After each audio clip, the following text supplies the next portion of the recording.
Good day, J1 learners, and good day, Miss Garnett. So, I am Cavalida Charis Jane, and I'm one of the insight sharers of the Chapter 3, Lesson 2, which is the Do Not Just Dream, Make It Happen. So, my members are Kulalho Jana, Colina Janice, Durantino Daniel, Diala Rina May, and Distrito Lorraine Jane. So, before I formally start our presentation, I just want to say sorry for my voice because as of the moment I have fever and I have cough, so that's why my voice is not my normal voice. Okay? Okay, so for the lesson objectives, at the end of this lesson, you should be able to first use Bandora's self-efficacy theory for self-assessment. Second, differentiate growth and fixed mindset by Dweck. And third, design personal goals adapts in Locke's goal setting theory.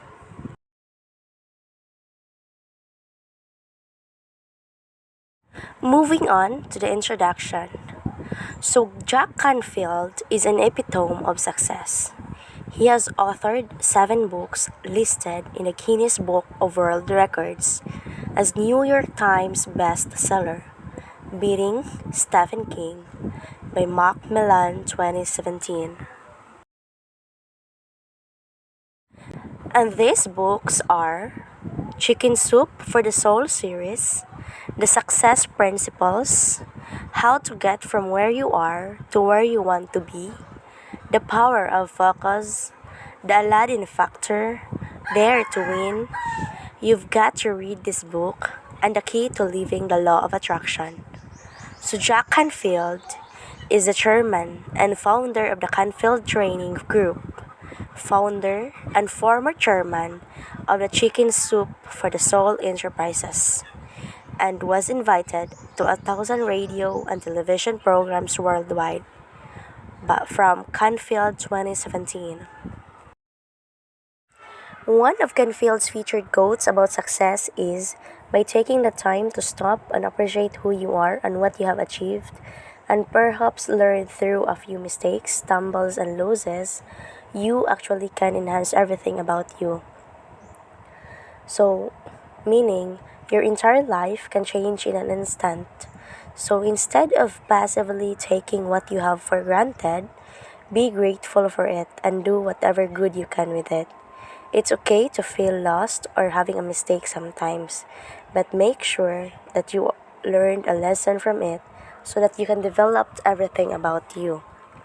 Okay, so during my for my real life experience about these quotes, I can relate this one. So during my elementary years, I am a consistent honor student.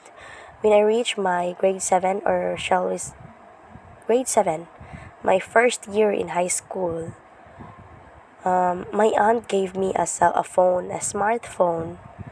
So kay na ignorante man ko, singki na kong gatubang og cellphone. Panalagsa na lang ko magtuon, yes mama magbuyag na ako kay dapat magtuon kay estudyante ta. And then, di pa man sad uso kayong cellphone sa una. Kung nara kay i-search, usa ra ka pwede maka-cellphone. Pero kay nagtuman man ko, ni resulta jud akong way tuon-tuon. Pag-abot og recognition day sa among school, nagsulat na si ma'am. Kabutang na si ma'am dito og 15 mga top 10, which is top 10 pa man to sa una. Top 10. Pagtanaw sa kungalan, ika-11 ra ko. Naghila ko, kawa ko maanan, kawa ko ma-honor. And then, naka-learn ko nga dapat magtuon jud ko, di na ko magsige og cellphone. So, to the next day, start na mong klase, nagtuon ako, magbuhat ako assignments, sige na akong tuon, mag-exam. So, meaning, naka-learn ako. Pag-abot sa recognition day, top 8 ako. So, finals na, balimurag, moving up na, so top 8 ako. Lipay kay ko, at least, sa katong nga lesson, naka-learn ko nga dapat dili ko magsigig cellphone. So, Mao to kay na naman ko nakahimo man ko mistakes kay I know everyone in this world is not perfect except God. So kay naka-learn man ko og lesson. So mo to na lesson na to siya nako nga di na magsigig cellphone, instead magtuon mag-use rig cellphone kung mag-research.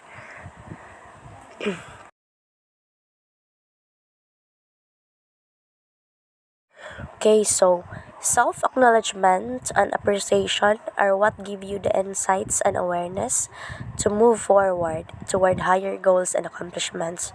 So this quote is from Brown 2016 rather.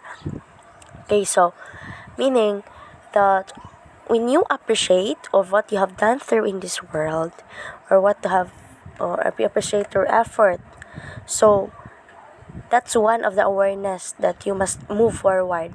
Dapat forward lang yun para makamit natin ang ating mga goals in life, so we can reach our goals in life. So for now, we will learn more about Canfield's quote through Albert Bandora's self-efficacy theory, Weck's mindsets theory, and Locke's goal-setting theory.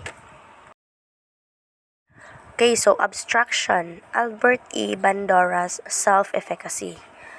For the biography, the concept of self-efficacy was introduced by Albert Bandora in an article entitled Self-Efficacy Toward a Unifying Theory of Behavioral Change, published in Psychological Review in 1977. The article also became an instant classic in psychology, from Kendra 2017.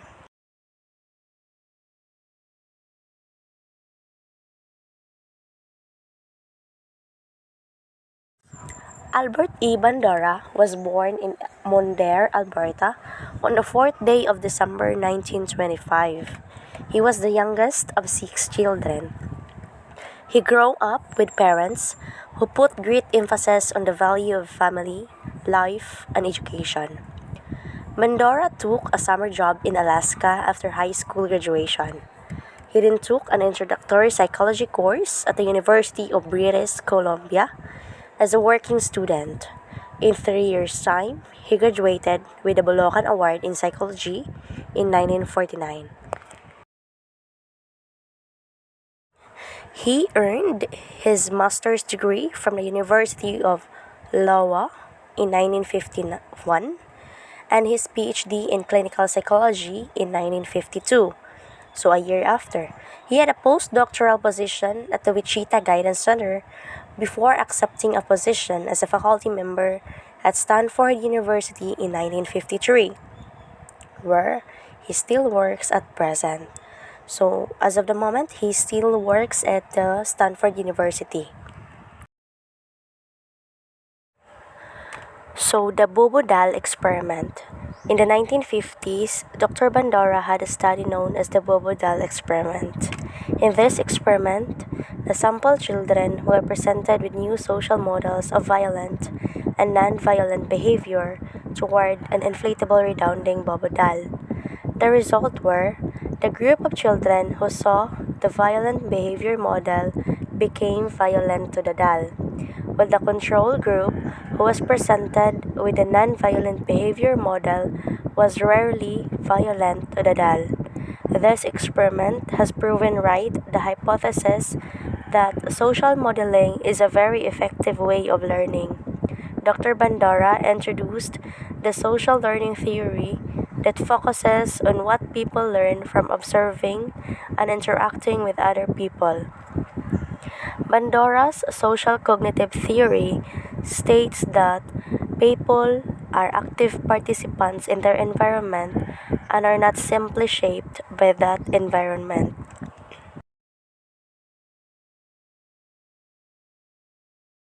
To date, as an active faculty member of Stanford University, Dr. Bandora continues to do researches such as self-efficacy, stress reactions, and effects of modeling on how human behavior, emotion, and thought. He has received many awards and honorary degrees due to his works. So this is from the Great Canadian Psychology website, 2008. So, He was also awarded by APA, or the American Psychological Association, for his distinguished scientific contributions in the 1980 and again in 2004 for his outstanding lifetime contributions to psychology. And he was also elected as the president of the APA, or the American Psychological Association, in 1974.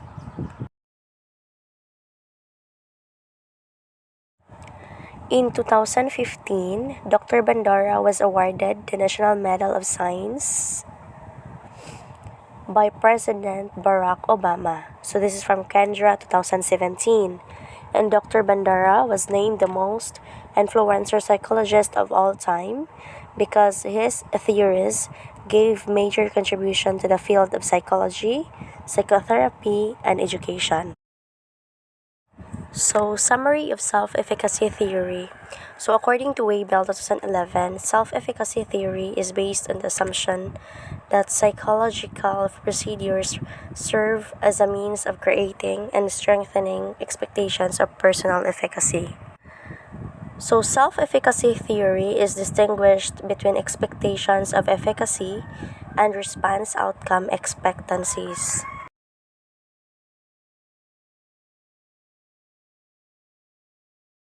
According to Weibel 2011, outcome expectancy is a person's estimate that a given behavior will lead to certain outcomes.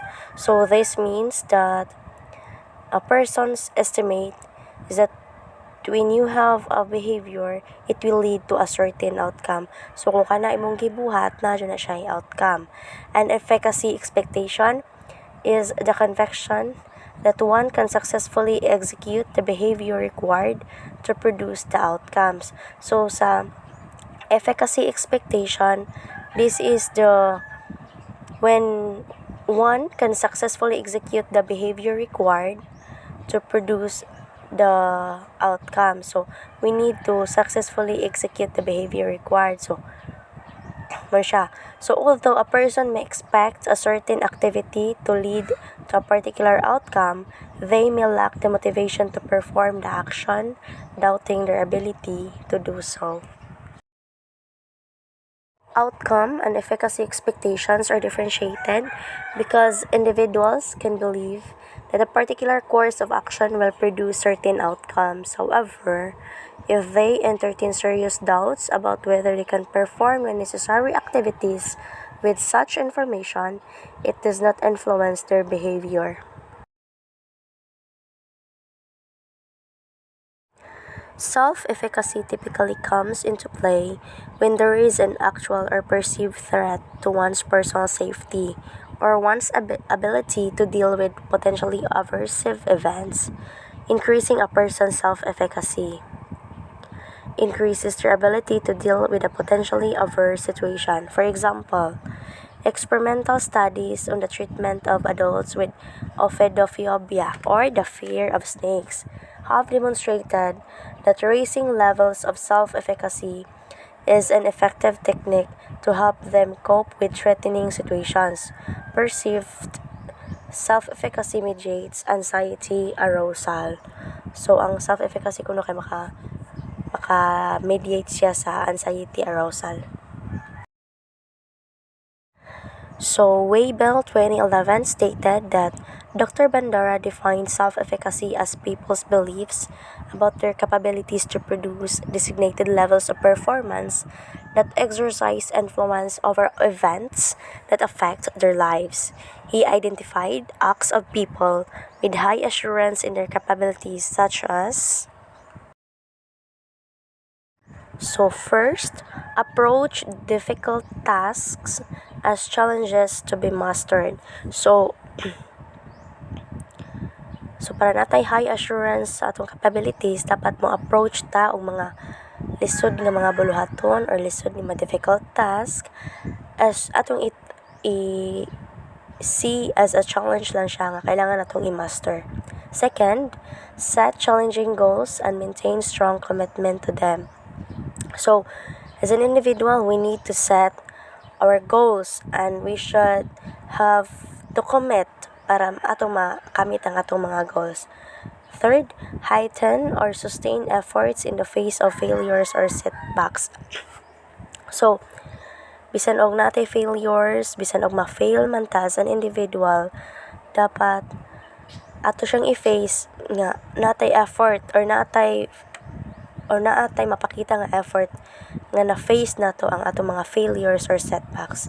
Fourth, attribute failure to insufficient effort or deficient knowledge and skills which are acquirable. So, fifth, approach threatening situations with assurance that they can exercise control over them. So, dapat mo apil-apil sa ta kana ng mga threatening situations gani para maka-assure ta nga ma-exercise ang atong kanang murag ka, for example kanang example mahadlok example ha, for example you are ophidiophobia. So dapat mo approach kag mga threatening situations para ma-exercise nimo na para maka-control ka.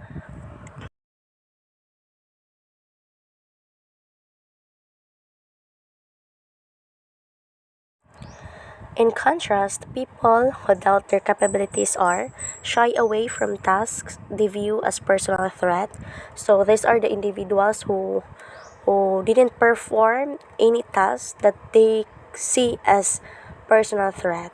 Second, have low aspirations and weak commitments to goals they choose to pursue. So they have the weak commitment. So if they have goals, they don't have a strong commitment in it.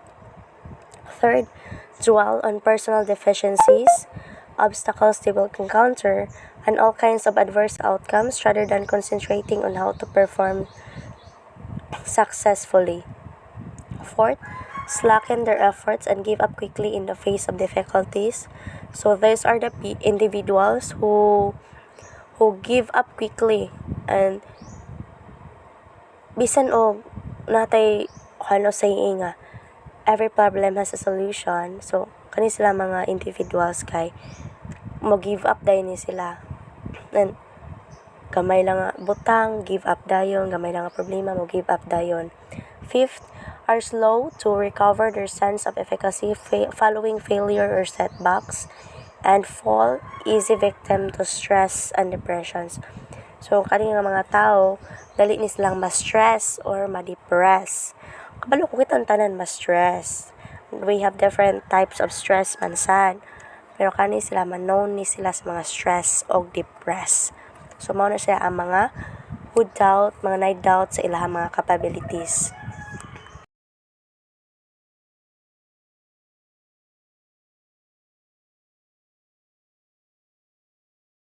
So for this line, I will just show you the four main sources of influence by which a person's self-efficacy is developed and maintained, which was described by Dr. Bandara. So first is performance accomplishments or mastery experiences. Second, vicarious experiences. Third, verbal or social persuasion. And fourth, physiological or somatic and emotional states.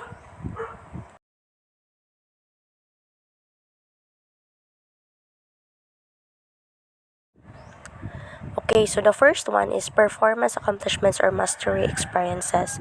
So Dr. Bandara identified that mastery experiences or personal performance accomplishments are the most effective ways to create a strong sense of efficacy. Successes build a robust belief in one's personal efficacy. Failures undermine it, especially if failures occur before a sense of efficacy is firmly established. The second is vicarious experiences. Through observance of social models also influence one's perception of self-efficacy. The most important factor that determines the strength of influence of an observed success or failure on one's own self-efficacy is the degree of similarity between the observer and the model. Seeing people similar to oneself succeed by sustained effort raises observers' belief that they, too, possess the capabilities to succeed, given the comparable activities. By the same token, Observing others who fail despite high efforts lower observers' judgments of their own efficacy and undermines their efforts. The impact of modeling on perceived self-efficacy is strongly influenced by perceived similarity to the models. The greater the assumed similarity, the more persuasive is the model's successes and failures. If people see the models as very different from themselves, they perceived self-efficacy is not much influenced by the model's behavior and the results it produces.